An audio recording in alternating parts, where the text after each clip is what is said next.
from a set piece. What went wrong here from Spurs? Dyer just doesn't jump. If you're... Listen, before a game, you're saying, who's our best header of the ball? He should take the biggest threat that Man United have in there. So the biggest threat is Fellaini. Walker involved as well. Yeah, so you've got Dyer. But the problem starts with Dyer here. At no time does he want to engage Fellaini and be physical with him. And that's the first problem. You know, if you're not going to get the ball, you make sure Fellaini doesn't get the ball. And he's, but watch, he never gets off the ground. It's out muscle. He doesn't want to be in that situation, Dyer.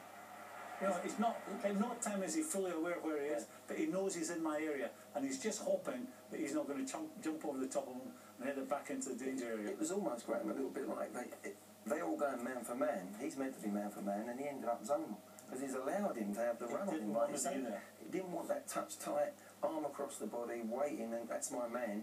You don't win the first header. He got under the ball. He's an elegant footballer, and that's the weak part of his game. And you saw that with a goal. Wayne Rooney's goal where he's just gone through him as if he didn't exist. I think Fellaini's a unique threat. I mean, this is the third goal, and Tottenham are all over the place. The passing at times was so poor. But, I mean, I've talked over this. It's poor from Dyer. But that was when the game's done here. And United, to be fair to them, they saw that they were there for the taking, and they killed the game off before half-time. But going back to Fellaini, he's a unique threat, Fellaini. See this goal out.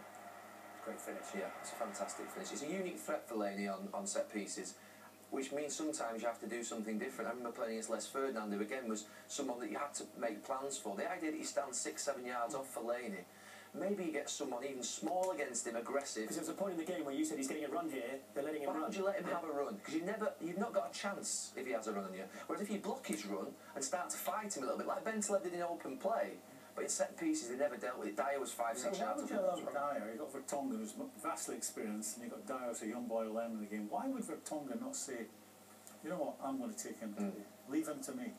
And that's how those two centre-backs play. They want to play football. They don't want the horrible side of defending, which John Terry does better than anyone, where he goes up and he meets a head with a head, and he puts his body in there, and he physically enjoys that part, having to wrestle up before the ball's kicked at set piece. He wants to get involved physically. Those two centre-halves don't want to do that, and that's what you got today. The second and the third goal. We don't want any physical contact. And Carrick gets free.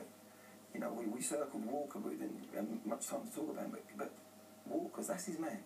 That is his man. I said at half-time, and that's your pick-up, but that's not just off one ball from a corner. That's the second ball and the third ball. That is your man. It's in the penalty area. You pick him up wherever he goes afterwards for the second ball. You've got to be close. As soon as that ball goes over his head, he thinks, I've done my job. That hasn't gone to my man. And he switches off completely. You get punished at this level if you do that. So it's 3-0 United.